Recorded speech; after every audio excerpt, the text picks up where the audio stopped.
Yeah, I think 2018 I was pretty lucky. Everything kind of went to plan, coming off of home games. I kind of was lucky I was able to stay healthy and have a good block of training leading into the European summer, and I started the European season well, and yeah, just continued to roll from there. I think I was lucky that with my Melbourne Track Club teammates, I've just got a strong group, whether it's in Australia or across the world, to train with, and I think that made a big difference for me for the 2018 season.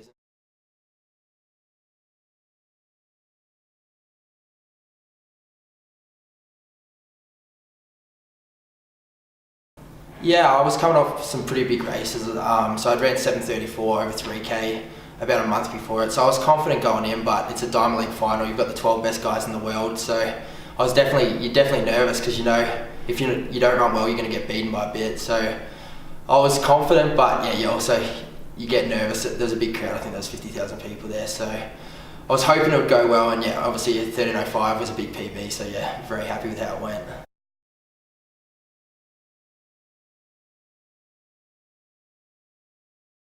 Yeah, definitely. I think Australia definitely punches above our weight for distance running. You look back, we've had guys like Craig Mottram has been able to win medals on the world stage. We've got guys now like Brett Robertson, Ryan Gregson, who are some of the best guys in the world. So I think having guys like that to look up to has kind of paved a pretty easy pathway for me to follow, and I think they've definitely made a big difference for the transition, trying to be able to compete in the world stage for me.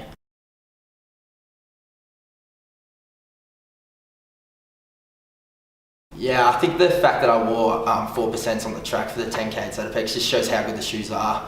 I wore them previously once for the Burnie 10 and they just felt amazing. I just felt so efficient running in them, so I was like, didn't see any reason why I couldn't convert it to 10,000 metres on the track, so that was the big reason. And yeah, ZetaPex was a pretty tough night weather-wise, but the shoes felt unbelievable, so I think that definitely helped in my performance, putting on the show that I did that night.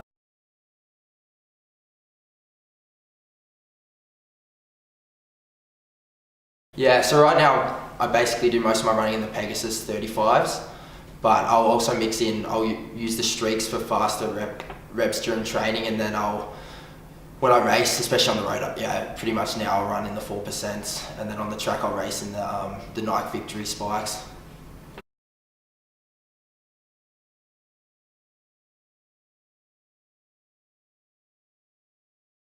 Yeah, it's definitely, no matter where you're in the world, you still think about your home. I know I've still got my family on the farm on King Island that you remember, but I think what was lucky for me is I went to boarding school when I was 13, so I've kind of from a young age got used to living away from home, so I think that kind of helps now when you're away for 4 or 5 months a year overseas racing, is that when I was at boarding school I was probably spending 6 or 7 months away, so I think that definitely has made the transition into being an elite athlete overseas a lot easier for me.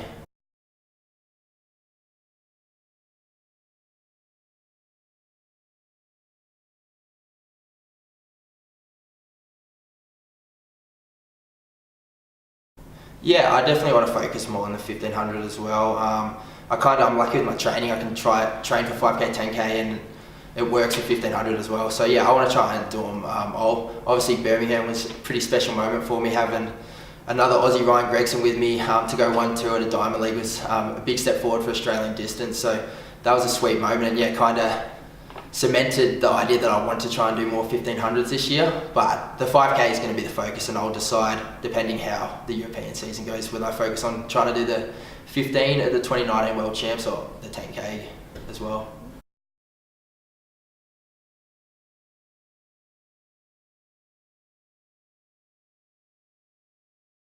Yeah, I think it's pretty similar. Most of the year we're doing pretty similar training. It's just a lot of longer reps, a lot of long running and stuff, but yeah, it's pretty much the same. I think the big difference with Falls Creek is you kind of away from the distractions you get living back in Melbourne or around the world, just because there's not as much things to do up here, so you're making sure you're hitting the recovery, you're doing gym, you're not skipping any of the 1%ers, so I think that's why we get such good results from training off at Falls Creek.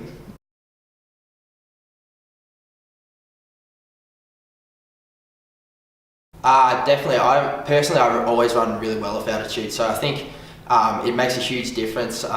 If you can get a good block of training up at altitude, you generally run well off. But I think for us, I'm just lucky. I've got a good group around me, and I think that makes a big difference, being able to do every run with those guys on training camps. Whether we go to Spain or we're in Falls Creek, I think the training group environment makes as big a difference for me as the altitude itself. Yeah, I'd say the Sunday long run just because I only have to run twice. So I'll generally run for an hour 45 or 2 hours. So it's a pretty big run in the morning, but after that we're done training for the day. So it's pretty much you can relax, whether that be watching some of the NBA or whatever. It's kind of a more relaxed day, which is kind of nice because a lot of the other days you're training 2 or 3 times a day. So just to having the one session on to finish the week's pretty nice.